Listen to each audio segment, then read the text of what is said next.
So if we could have our first presenter, please. Which I think is Greg. Hi, yeah. Good morning. My name's Greg Moore. I'm an ST7 anaesthetist working at Alderhay in the northwest of England. I designed and ran this QI project after a number of episodes where I was bleeped to manage unanticipated hypoglycemic events in non-diabetic patients in a cohort of attend on the day emergency theatre patients. In Alderhay, we've got a dedicated early bird clinic, which enables our PEDS patients with injuries that typically require plastic surgery to attend the hospital at 7:30 in the morning for assessment and then listing on the emergency theatre list if required. Now, most of the theatre lists at Alderhay, we try and predict the time into theatre and communicate to the nursing staff which patients can continue to drink in order to reduce their fluid fasting times of the patients during the day. But these early bird patients pose a bit of a unique challenge because they're usually slotted in at the last minute to fill gaps on various lists, meaning that we can't predict their time into theatre and therefore we can't give them further fluid in the day.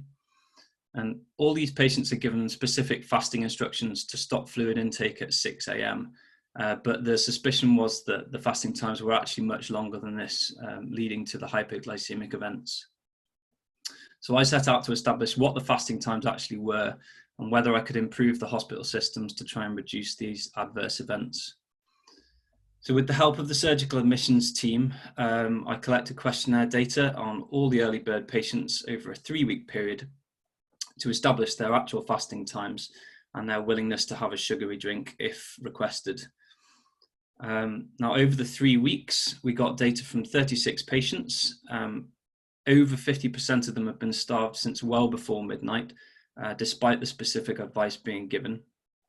And the mean fasting time for their fluids was 9.6 hours, with one child going for nearly 20 hours without any fluid. 86% of them were subjectively thirsty on arrival to the hospital, and nearly all of them would have had a drink if it had been offered. Now, we considered these fasting times to be far too long, particularly for small paediatric patients, and we felt that it was likely to be contributing significantly to these incidences of unanticipated hypoglycemia. So over a period of a few months, in discussion with the nursing, anaesthetic and surgical departments, we implemented changes to the hospital policy to ensure each child was given a sugary drink on arrival to the hospital at 7:30. Now, unfortunately, because of COVID-related changes to the early bird clinic and the theatre scheduling, it meant it wasn't possible to repeat the data collection on the same patient group after the new guidelines were implemented. So in lieu of new data, we used the original data set to recalculate the starvation periods using 7:30 as the onset of starvation. And this resulted in an average fasting time being reduced to 3.8 hours from 9.6. So since the implementation of the new policy in May, it's been adopted by all of the attend on the day surgical pathways, and there's been no further events of unanticipated hypoglycemia. Well done, Greg. Thank you very much. Very clear. Next up, I think this is a no-show unless somebody's appeared now to present for this. We'll contact the individual and see if we can give them a chance to present again later on. No, that one is mine. Is it? I'm very sorry about that. Maybe your audio wasn't on before. Who is that? Sorry. My name's Sorcha. Yeah, I think I had my microphone muted. That'll be the one. So Sorcha, yeah? Yes. Thank you. So good morning. What I'll do is, because I'll edit that bit out, so I'll just pause for a second and no problem. And here's our next poster. Off you go. Good morning. My name is Dr. Sorcha Coleman, and I present a prospective multi-centre analysis of patients with COVID-19, in whom awake prone positioning was employed. In COVID-19 patients, severe hypoxemic respiratory failure is the most common reason for admission to ICU, and deterioration to acute respiratory distress syndrome, or ARDS, occurs in between 5 and 20%. High mortality rates have been reported among patients who require invasive mechanical ventilation, or IMV. Consequently, extensive measures are being taken to avoid patients' intubation. Prone positioning is a non-invasive, inexpensive therapy, which has been proven to reduce mortality in ventilated patients with moderate to severe ARDS. However, among patients with mild to moderate ARDS, a lack of efficacy has been demonstrated.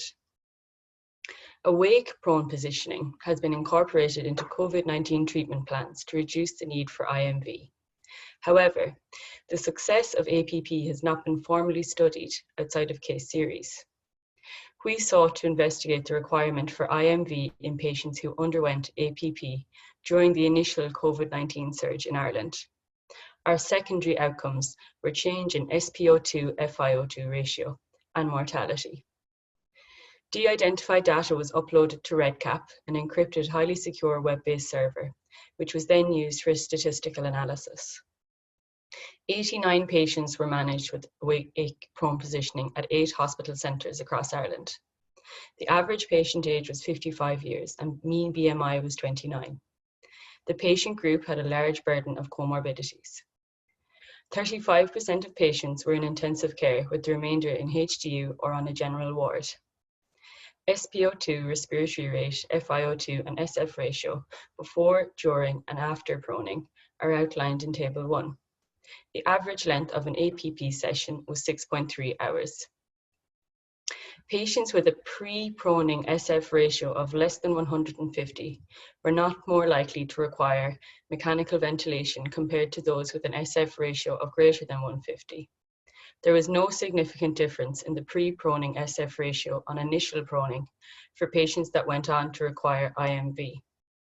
However, patients that had a decrease in SF ratio following proning were more likely to require mechanical ventilation.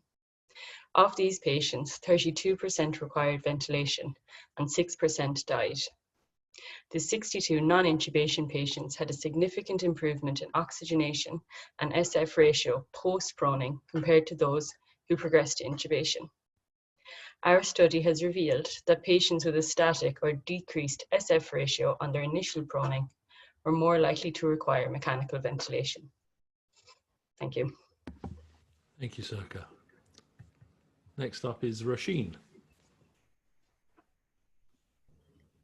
Hi, my name is Roisin McCarthy. I'm currently an Anaesthesia SHO in Galway University Hospital, and this audit is entitled Hyperphosphatemia in Patients on Continuous Renal Replacement Therapy in ITU. So normal serum phosphate lies between 0.81 and 1.45 millimoles per litre, and it has been shown that hypophosphatemia poses a higher risk of mortality in the ITU population. And I suppose this is more important in those patients who are on continuous renal replacement therapy, as the dialysate promotes a hypophosphatemic state. So our objective was to describe the incidence of hypophosphatemia in patients on CRRT and ITU, and to establish whether there is an association between hypophosphatemia and mortality. So moving to our methods, this was a retrospective analysis of 44 patients who were admitted to ICU in Cork University Hospital during January 2019 to June 2019. And patient comorbidities were collected and used to calculate Charlson Index, SOFA and Apache scores, and then serum phosphate levels and acute kidney injury status prior to CRRT was also collected. The duration of CRRT and serum phosphate levels during CRRT were collected, as well as patient mortality. And then bivariate analysis was applied. So the main indication for initiating CRRT in patients was an AKI, and this was primarily an AKI N3, and this was primarily caused by an acute tubular necrosis.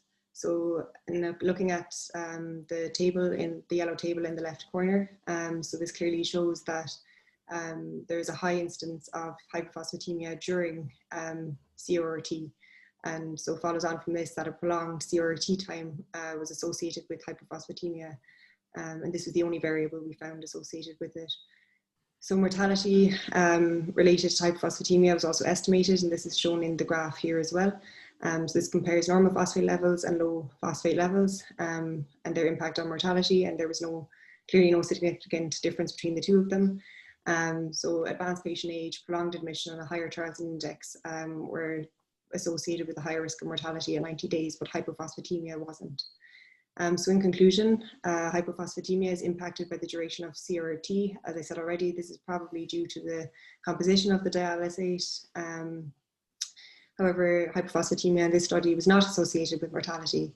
The Charlson Index was, which makes sense as this is a morbidity index, but it was interesting to note that the SOFA and Apache indexes had no impact on mortality, given these are mortality indices in ICU. Studies have shown that hypophosphatemia and patchy and SOFA scores do impact mortality. So it's probably just the fact that our sample size is too small and therefore results are underpowered in this study. So currently we're performing a similar study in CUH and much larger population, and hope to implement a new phosphate supplementation protocol in ICU. Thanks. Rasheen, thank you very much. We'll see you again soon. Connie.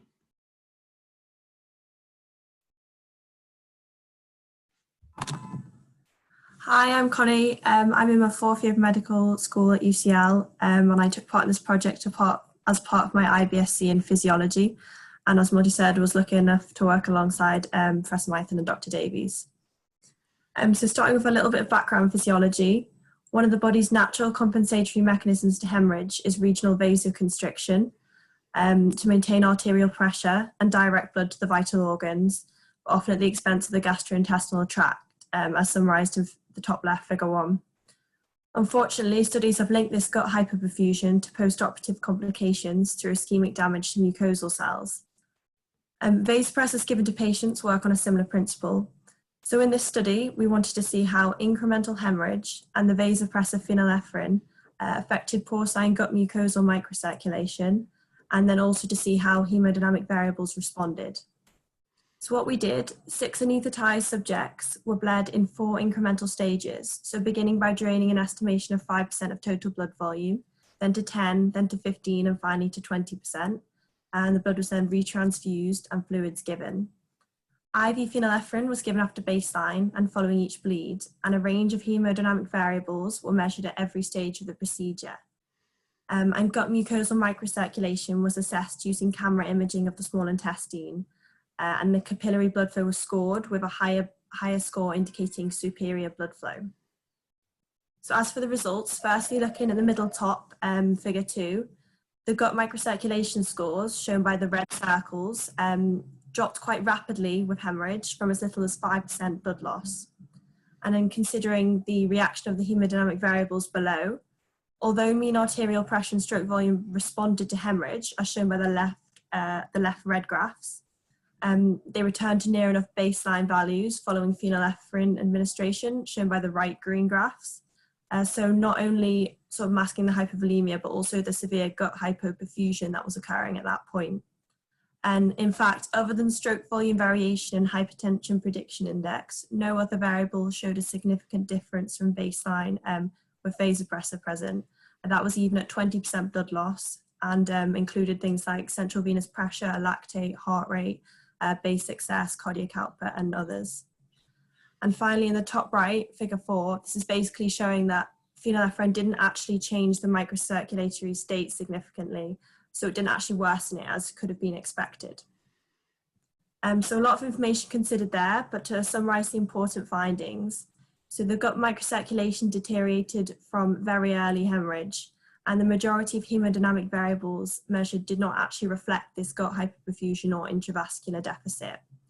And perhaps most importantly, phenylephrine rapidly restored any variables that had responded, but gut microcirculatory disturbances persisted, therefore reducing their clinical value.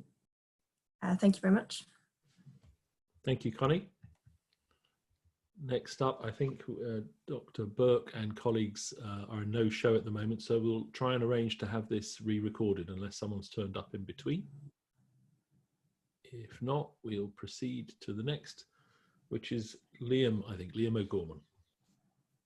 Hi, everybody. My name's Liam O'Gorman. I'm an anaesthetic SHO at the Coombe University Hospital. I undertook a quality improvement project on epidural follow-up at the Coombe University Hospital. So the Faculty of Pain Medicine at the Royal College of Anaesthetists released updated guidelines this year on the best practice of management of epidural analgesia in the hospital. And in these guidelines, they advise the hospital protocol for the identification and management of complications of epidural analgesia. And it has been previously shown that recognition of complications early is essential for good outcomes. So the objective of our quality improvement project was to develop an epidural follow-up performer and implement a dedicated follow-up service so as to review any potential complications in a timely manner. So in terms of the performer we designed, it was based around the signs and symptoms of any potential complications. such as hemorrhage, abscess, or infection, or post-dural puncture headache. And patients were assessed for symptoms of numbness, paresthesia, headache, weakness, bladder or bowel, loss of function, or difficulty mobilizing. And if any of these are present, we further assessed them for tenderness, bruising, or fever. We then did a neuro exam if there are any neurological symptoms present, and then decided if any further management or follow-up was needed. And we also assessed overall satisfaction with the epidural. So in terms of our results, 89.6% of patients were reviewed, followed by an anaesthetist following the epidural placement. 60% of these were in the first 24 hours, with 24% reviewed it between 24 and 48 hours, and 4.5% reviewed after 48 hours. Back pain was the most common symptom present, with 15.6% of patients complaining of back pain, followed by difficulty mobilizing, which is 5.2% of patients. After the assessments, it was decided to follow up 5.2% of these patients, which required further follow-up. And overall, 93.5% of patients were satisfied with their epidural anesthesia. And the most common reason for dissatisfaction with the epidural anesthesia was failure to provide analgesia on one side, which is about 4% of patients. So in conclusion, the implementation of our epidural follow-up service to our obstetric perioperative medicine department is a vital step in ensuring that any potential complications that arise from the placement of an epidural are identified early so as to avoid any long-term complications. Brilliant. Thank you very much. Thank you. Next up, we have Anna. Hello, my name is Anna Clark. I'm one of the CT1 ACCS anaesthetic trainees in Southampton. I conducted a systematic review with a group of people looking at oxidative stress and inflammation in children with emergence delirium following general anaesthesia. Pediatric emergence delirium, although self-limiting in nature, is a common problem. Not only does it often cause surgical site damage, but for 2 to 3 weeks following anaesthesia, children can have maladaptive behaviours, and it results in poor parental satisfaction with care. I began to wonder why certain children get paediatric emergence delirium and certain children seem to be absolutely fine. And there are known risk factors, so age less than 5, type of surgery, which obviously we can't do anything about. But it also seems that the use of volatile agents such as sevoflurane massively increases the risk of paediatric emergence delirium compared to primarily propofol-based anaesthetics. So looking into this further, propofol has many antioxidant and anti-inflammatory properties compared to, say, sevoflurane or other volatile agents. And this has been extensively researched in adults, particularly in the field of cancer surgery. So what is oxidative stress and why does it matter? So oxidative stress is essentially a swing in the tightly regulated redox balance that exists in our body, from a neutral state to a more oxidized state, and causing cell damage and disruption to cell signaling. So therefore, given the above, we propose to find out whether there was any evidence suggesting that oxidative stress and inflammation are a part of the mechanism behind paediatric emergence delirium. So we conducted a systematic review of searching 3 databases and the World Health Organization International Clinical Trials Register to see if we could find any evidence suggesting that oxidative stress and inflammation are involved in emergence delirium. We initially found absolutely nothing. So we repeated the search, leaving no reference at all to oxidative stress and inflammation, so searching for absolutely anything we could find about paediatric emergence delirium. And still, by the time we'd gone through the inclusion criteria, we found absolutely no evidence. So what does this suggest? So in conclusion, we don't know whether this is involved in emergence delirium, but given the background and what we know about volatile agents versus propofol and their pro versus antioxidant effects in adults, it's hard to believe that this isn't at least a part of the mechanism. I think it probably hasn't been researched because it's not very well known clinically, and it's difficult to measure and it's often perceived as extremely complicated. It would be really useful to find out the mechanism behind emergence delirium. Many children who have multiple anaesthetics over the course of their childhoods may have multiple bouts of this, and we have no idea what effect this has on their long-term development. So I think this is, although it hasn't given us an answer, I think it's identified a big gap in the research that needs filling. Thank you. Thank you very much indeed. Now, I think we might have been joined by Dr. Burke. Daniel, is it? Is that? I thought I saw him come in for a second. Maybe he's gone again. Okay, we'll press on. So Rasheen, back to you. So hello again. So the Irish Medical Safety Network have guidelines on the importance of documenting a patient allergy and the nature of this allergy pre-operatively. The British Thoracic Society also have published guidelines in the importance of documenting an asthmatic patient's response to NSAIDs pre-operatively also, as the prevalence of NSAID-induced asthma is 21% in asthmatics. A third of admissions to ICU with anaphylaxis are actually secondary to anaphylaxis that occurred in theatre. So this obviously emphasises the importance of documenting a patient allergy appropriately. So University Hospital Galway have standardised anaesthetic record sheets which incorporate an allergy component, and then all patients are identified by wearing a red hat. So our objectives here were to ascertain if the allergy component of the anaesthetic record is completed accurately and to establish if an asthmatic patient's response to NSAIDs were documented. So initially we looked at 40 patients. We questioned them preoperatively as to whether they had a medication allergy, to the nature of this allergy, and if they were asthmatics, their response to NSAIDs. So this data was then recorded and compared against the completed anaesthetic record sheet. A poster was then displayed in the theatre reception, and this is shown here in the corner of this poster. So this highlighted the importance parts of allergy documentation and allergy identification in patients. So then following this, we questioned a further 33 patients and then compared the data sets. So now looking at our results, there's pre-poster display and post-poster display. So obviously there was some improvement in the completion rate of the allergy section, in the documentation of the nature of the allergy, and also in documentation of their response to NSAIDs. However, there was no statistical difference between the two groups. So again, in conclusion, it was great to see that there was a greater completion rate and a more detailed completion of the allergy component of the anaesthetic sheet. However, we had, again, very small numbers, so it was hard to demonstrate any significant difference. So it would be interesting to implement further methods on highlighting the importance of allergy identification in patients and seeing the results from this. Thanks very much.